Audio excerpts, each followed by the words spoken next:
Bismillahirrahmanirrahim. Assalamualaikum warahmatullahi wabarakatuh. Nama saya Barakul Aziz dari BSA kelas 4B dengan NIM 2008308044. Di sini saya akan menjelaskan tentang definisi sosiolinguistik dan wilayah kajiannya. Baiklah, langsung saja. Untuk yang pertama, saya akan menjelaskan tentang definisi sosiolinguistik. Sosiolinguistik secara bahasa itu berasal dari kata sosiologi yang merupakan kajian tentang manusia di dalam masyarakat. Sedangkan linguistik adalah kajian tentang bahasa yang digunakan oleh manusia. Sosiolinguistik juga merupakan ilmu yang mengaitkan antara struktur bahasa dan struktur masyarakat. Sehingga dapat diartikan bahwa sosiolinguistik adalah bidang ilmu mengenai bahasa dalam kaitannya dengan penggunaan bahasa itu di dalam masyarakat. Ada banyak definisi sosiolinguistik yang diutarakan oleh para ahli bahasa. Di antaranya adalah R.A. Hudson. Beliau mengatakan bahwasannya sosiolinguistik adalah studi bahasa dalam hubungannya dengan masyarakat.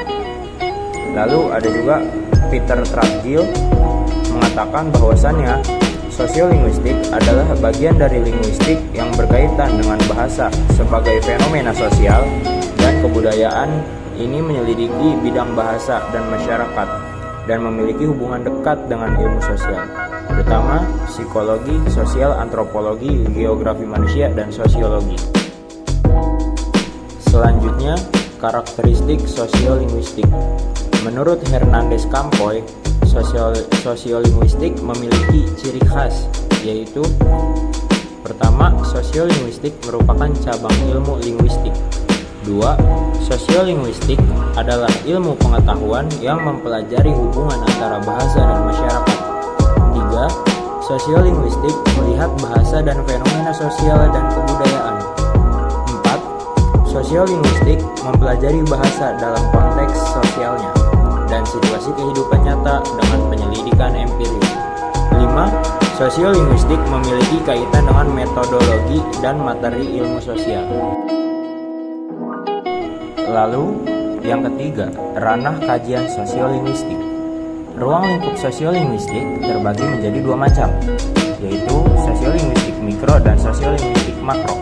Istilah makro dan mikro dalam sosiolinguistik diperkenalkan oleh Fishman dan Hudson.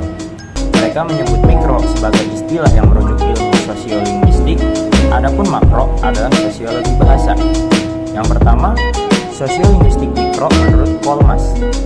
Mikro sosiolinguistik berfokus menyelidiki bagaimana struktur sosial mempengaruhi cara orang berbicara dan atribut sosial seperti kelas, jenis kelamin, dan usia, bagaimana ragam variasi bahasa, dan bentuk pola penggunaan bahasa.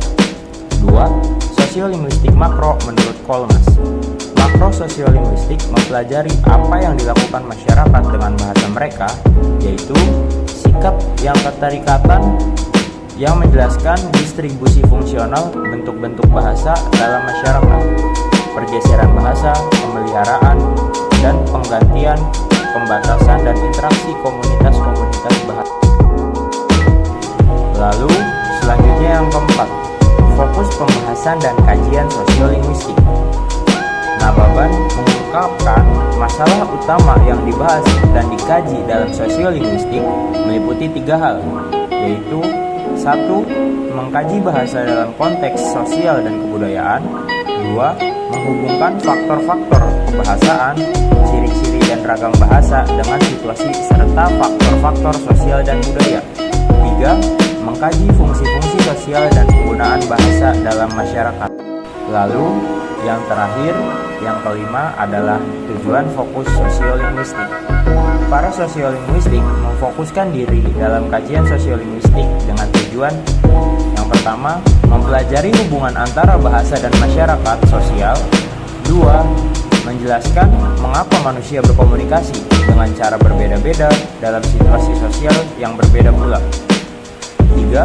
Mengidentifikasi fungsi sosial dari suatu bahasa dan cara bahasa tersebut digunakan dalam menyampaikan pesan sosial. Yang keempat, menguji cara pengguna berbahasa di berbeda dalam konteks sosial. 5. Memberikan banyak informasi tentang cara kerja bahasa serta tentang hubungan sosial dalam suatu komunitas dan cara orang menandai aspek identitas sosial mereka melalui bahasa mereka. Baiklah, mungkin hanya ini yang bisa saya sampaikan. Kurang lebihnya saya mohon maaf. Apabila ada kesalahan itu semua datang dari saya, dan apabila ada kelebihan itu semua datang dari Allah. Syukron. Assalamualaikum